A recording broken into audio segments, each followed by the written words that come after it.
Hello learners, हम start कर रहे हैं भारत का नदी तंत्र। उसमें मैंने आप लोगों को कल बेसिक सी चीज़ें बताई थी कि एंटीसीडेंट क्या होती है, सीक्वेंट क्या होती है, सुपरइम्पोज्ड क्या होती है।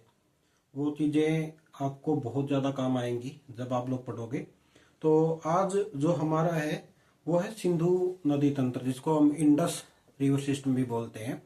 यह एशिया का सबसे बड़े नदी तंत्रों में से एक है और इसका जो एरिया है वो बहुत ज़्यादा है, क्योंकि जब हम सिंधु नदी की बात करते हैं तो वह तिब्बत में से निकलने के बाद इंडिया, उसके बाद पाकिस्तान और उसके बाद अरब सागर में गिर जाती है। इसके अलावा सिंधु नदी एक ऐसी नदी है जिसकी बहुत सारी सहायक नदियां भी हैं। तो सहायक नदियां भी मिलके इसके जो अपवाह तंत्र है उसको बनाती हैं। तो इसलिए सिंधु नदी का अध्ययन बहुत ही आवश्यक है। और जब हम भारत पॉइंट ऑफ व्यू से देखते हैं तो सिंधु नदी का एक अपना ही एक योगदान है। मैंने आप लोगों को शायद इससे पहले कल वाली वीडियो में एक चीज और बताई थी कि जिस समय पर भारत और पाकिस्तान का आपस में टेंशन चली हुई थी तो उस टाइम पर भी सिंधु नदी का पानी रोकने की बात कही गई थी सरकार के द्वारा। तो आप उस पॉइंट व्यू से भी देख सकते हो। और दूसरी चीज क्या है कि ऐसा क्या है कि भारत अगर वो पानी रोक देगा तो उसका इम्पैक्ट क्या जाएगा। मैं आप लोगों को एक छोटी सी एक और बताता हूँ जो मेरे माइंड में है कि मैं एक बार क्या है कि सिरसा के अंदर में एक मार्केटिंग का काम करता था। तो वहां पे है एक ऑटो वियर के नाम से, ठीक है, घग्गर नदी के ऊपर ऑटो एक स्थान है, उसके ऊपर एक वियर है।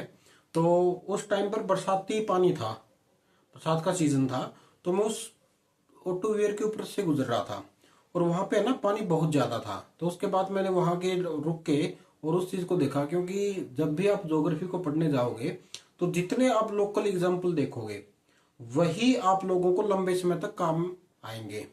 तो मैंने उनसे पूछा भाई लोकल से, भाई ऐसा क्या है कि जी यहाँ पे ये पानी इकट्ठा हो रखा है तो इस पानी का क्या होगा। तो उन्होंने मेरे को ये बताया कि जिस समय पर सूखे की समस्या आएगी उस समय पर यहाँ से पानी उठा के तो अलग अलग क्षेत्रों में डाला जाएगा, ऐसे करके उन्होंने बताया। मैंने कहा जी बाई चांस ये पानी बहुत ज्यादा है, क्योंकि उस साल क्या था, ये है सन लगभग आप ये मानो 2010 के आसपास की बात है, 9 के आसपास की बात है। तो उस 2010 की बात है। तो उस साल घग्गर के अंदर बाढ़ आई थी। तो मैंने कहा भाई मान लो बहुत ज्यादा पानी हो जाए, उस कंडीशन में क्या होगा। कहते हैं जी हम इसके है ना सारे के सारे जो कपाट है वो खोल देंगे। माँ जी उससे उससे कहते हैं जी ये पानी है ना पूरा राजस्थान में को फ्लो होता हुआ पाकिस्तान के अंदर चला जाएगा। तो मेरा एक क्वेश्चन था कि जी इससे तो पाकिस्तान को बहुत ज्यादा प्रॉब्लम होगी। प्रॉब्लम क्यों होगी? क्योंकि जब इतना ज्यादा अमाउंट में वाटर अगर जाता है, पानी जाता है तो तबाही लेके जाता है। कहता है जी उससे हमें क्या फर्क पड़ता है। तो सेम कंडीशंस क्या है कि नदियां हैं, नदियां कोई बॉर्डर नहीं देखती। वो क्या करती हैं, उनको जहां पर भी ढाल मिलती है उसके अनुरूप आगे बहती रहती हैं। तो सेम कंडीशंस जो सिंधु नदी तंत्र है इसकी भी आती हैं। हम आजादी से पहले की बात करते हैं तो आजादी से पहले पाकिस्तान भारत का एक हिस्सा होता था। तो उस समय पर इन नदियों का बड़ा ही अहम योगदान था। जो हमारा स्पेशली उत्तर भारत का मैदान है जिसमें पंजाब की बात करते हैं, और उस टाइम पे तो हरियाणा भी नहीं था कि पूरे पंजाब प्रांत की बात करते हैं, हिमाचल प्रदेश भी नहीं था। तो ये पूरा का पूरा जो प्रदेश है वह इन नदियों के द्वारा सींचा जाता था। तभी तो हम बोलते हैं पंजाब 5 नदियों का प्रदेश, इसलिए हम इसको पंजाब के नाम से जानते हैं, क्योंकि इसमें मोस्टली जो 5 नदियां हैं वो बहती थी, वो उसका क्या करती थी, अपवाह उनका होता था। तो जिसकी वजह से वहां पर बहुत अच्छी फसलें होती थी। जो हमारा जो पहला जो नदी तंत्र है वो है आपका सिंधु नदी तंत्र, जो कि पूरे वर्ल्ड में बड़ा फेमस है। इसके जो बड़े पूरे संसार के अंदर जितने भी बड़े बड़े नदी तंत्र हैं उसमें इसका नाम आता है। जो फर्स्ट अगर हम बात करते हैं उद्गम स्थल की, तो यह है मानसरोवर झील के निकट जो कैलाश पर्वत है उसके नजदीक से इस नदी का उद्गम स्थल माना जाता है कि वहां से ये निकलती है और कराची के पास जो अरब सागर है वहां पर जाकर गिर जाती है। इसकी जो टोटल लेंथ है वो लगभग 2880 किलोमीटर है, मतलब लगभग 3000 किलोमीटर। मतलब ये जो संसार की जो सबसे लंबी नदियां हैं उनमें से एक नदी के रूप में माना जाता है। और जिस भी क्षेत्र में से ये गुजरती है तो उस कंडीशंस में उस क्षेत्र का क्या करती है, उसको सेव करने में अपना अहम योगदान देती है। ये है पूर्वगामी, एंटीसीडेंट। पूर्वगामी मतलब क्या है कि हिमालय पर्वत का निर्माण से पहले ही यह नदी बहती थी, तो आज ये क्या करती है, जहां से भी ये गुजरती है हिमालय पर्वत से, उसके अंदर गहरे गहरे खड्ड बनाती है। जितनी भी आज हम नदियां डिस्कस करेंगे सिंधु नदी तंत्र में, वो सारी एंटीसीडेंट है, पूर्वगामी है, कि मतलब इनके उत्थान से पहले ही ये नदियां यहां से बहती थी। तो जितनी भी नदियां जहां से भी गुजरती हैं तो इन्होंने वहां पर क्या कर रखे हैं, बड़े गहरे गहरे खड्ड बना रखे हैं। तो आप इस चीज को ध्यान रखना। और जितनी भी ये नदियां हैं वो 12मासी हैं, सदा नीरा है, यानी कि उनके अंदर साल का ऐसा कोई भी महीना नहीं होता कि जहां पर ये पानी से इनके अंदर पानी ना पाया जाए। हर समय पे इनके अंदर पानी पाया जाता है। तो इसकी जो कुछ एक सहायक नदियां, क्योंकि क्वेश्चंस के अंदर क्या आता है कि आप लोगों से पूछ लिया जाता है जी सहायक नदियां बताओ इसकी, या फिर क्या होता है आप लोगों को एक वो दे दिया, एक टेबल दे दी नदियों की, तो उनसे पूछे जिसके बाहिने किनारे की नदियां हैं, ये दाहिने किनारे की नदियां हैं। तो मैंने एक दो नदी के अंदर ये डालने की कोशिश की जिसके बारे में जो मैं पढ़ता हूं तो उस टाइम पे क्वेश्चंस के अंदर पूछा जाता है। जो बाहिने तट की सहायक नदियां हैं उसके अंदर जास्कर नदी, संयोग नदी, नुब्रा नदी, नुब्रा वैली काफी बार पूछा जाता है, झेलम नदी, चिनाब नदी, रावी नदी और सतलुज नदी, ये सारी की सारी बाहिने तट की सहायक नदियां हैं सिंधु नदी की। और इसके दाहिने तट की सहायक नदियां में काबुल, कुर्म, टोची, गोमाल, जोहिबे नदियां हैं। ये क्या है, इसकी दाहिने तट की नदियां हैं। और इसका जो सबसे इंपॉर्टेंट क्वेश्चंस जो कई बार पूछा जाता है कि भारत और पाकिस्तान के बीच में एक समझौता हुआ था सन 1960 में। जब भी लड़ाई की बात आती है तो उस टाइम पर इस समझौते को तोड़ने की बात की जाती है। उस समझौते में क्या हुआ था, उस समझौते में ये हुआ था कि जो मैंने आप लोगों को ऊपर लिख रखा है सिंधु जल समझौता, वो 1960 में होता। उसमें एक वो आई थी कि भारत सिंधु नदी का केवल 20% पानी ही प्रयोग कर सकता है, 80% पानी पाकिस्तान प्रयोग करेगा। ठीक है, तो इस कंडीशन में क्या हुआ, अगर बाय चांस जब हम उस राजनीतिक बात करते हैं, अगर पाकिस्तान के अंदर 80% पानी नहीं जाएगा तो उसका जो पूरा का पूरा देश है वो सूखे की चपेट में आ जाएगा।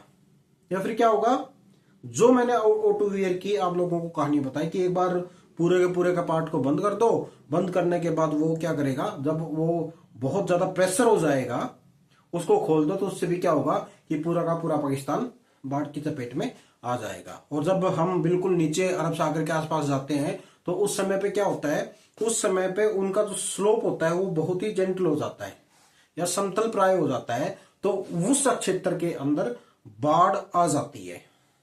तो ये फर्क होता है कि जब ये चीजें हम क्या बोलते हैं, किसी देश के साथ जो समझौते होते हैं जब हम उसको तोड़ते हैं तो उसके दुष्परिणाम क्या हो सकते हैं। ठीक है, नेक्स्ट सतलुज नदी है, जो सिंधु नदी है उसकी जो सहायक नदियां है उसकी सबसे लंबी नदी के रूप में जानी जाती है। इसका जो उद्गम स्थल है वो रक्स ताल है, मानसरोवर झील के निकट है, और इसकी जो लंबाई है कुल वो लगभग 1450 किलोमीटर के आसपास है। ठीक है, यह पाकिस्तान में मिथनकोट एक जगह है, वहां पर सिंधु नदी के अंदर एक सहायक नदी के रूप में ये मिल जाती है। ठीक है, इसकी जो लेफ्ट बैंक की या बाहिने तट की जो मुख्य नदियां हैं उसमें स्पीति और बसपा आता है, और दाहिने में इसकी ब्यास और सारसा नदी आती है। 1960 का जो समझौता हुआ था उसमें जो सतलुज नदी है वो पूरी की पूरी भारत को आवंटित कर दी गई थी कि जी इसका जितना भी पानी है वो भारत यूज करेगा। ठीक है, इसके ऊपर भाखड़ा नंगल डैम भी बना हुआ है। ठीक है, तो जिससे बहुत ज्यादा हाइड्रो इलेक्ट्रिसिटी पावर जनरेट की जाती है। उसके बाद आपकी नेक्स्ट आती है रावी नदी क्या है, 12 बंगल क्षेत्र है धौलाधारा श्रेणी के अंदर, वहां से ये उत्पन्न होती है। इसकी जो कुल लंबाई है वह लगभग 720 किलोमीटर है। चिनाब नदी अहमदपुर सियाल के पास जो पाकिस्तान के अंदर पड़ता है वहां पर चिनाब नदी के अंदर मिल जाती है। और इसकी जो मुख्य मुख्य सहायक नदियां हैं वो बुधिल, बैरा, उज, सिवा नदियां हैं। इसकी मुख्य मुख्य ट्रिब्यूटरीज है। रंजीत सागर जो एक डैम है वह रावी नदी के ऊपर ही स्थित है। ठीक है, इसका भी मैक्सिमम जो पानी का यूटिलाइजेशन है वह आपका इंडिया ही करता है। उसके बाद ब्यास है। ब्यास का उद्गम स्थल है। ब्यास एक कुंड है जो आपका रोहतांग पास है। जब आप मनाली घूमने जाओगे तो उस टाइम पे सारे के सारे जो रोहतांग पास के जाते हैं तो उसके पास इसका उद्गम स्थल है। इसकी लंबाई लगभग 470 किलोमीटर है। और सतलुज नदी है हरिके के पास, चिनाब नदी हरिके के पास सतलुज नदी के अंदर ये मिल जाती है रावी नदी। सतलुज नदी में हरिके के पास मिल जाती है। हरिके बैराज आप लोगों ने इसके बारे में सुना होगा। उसके बाद हम बात करते हैं झेलम की। वेरांग झरना है पीर पंजाल श्रेणी में जम्मू कश्मीर के पास, वहां पर इसका उद्गम स्थल है। इसकी जो कुल लंबाई है 725 किलोमीटर है। चिनाब नदी में यह ट्रिमू एक जगह है पाकिस्तान के अंदर, वहां पर यह चिनाब नदी के अंदर मिल जाते हैं। मतलब ये चिनाब नदी की क्या है, एक सहायक नदी है। और जो झेलम नदी है यह मुख्यतः 1960 के समझौते के अनुसार ऑलमोस्ट इसका जो मैक्सिमम पार्ट है वह पाकिस्तान को दे दिया गया था कि जी पाकिस्तान वाले हैं इसका क्या कर सकते हैं, प्रयोग कर सकते हैं, या पाकिस्तान वाले ही इसका जल का प्रयोग करेंगे। उसके बाद हम चिनाब की बात करते हैं। चंद्रा और भागा दो नदियां हैं, उनका मिलान होता है चांडी के स्थान पर।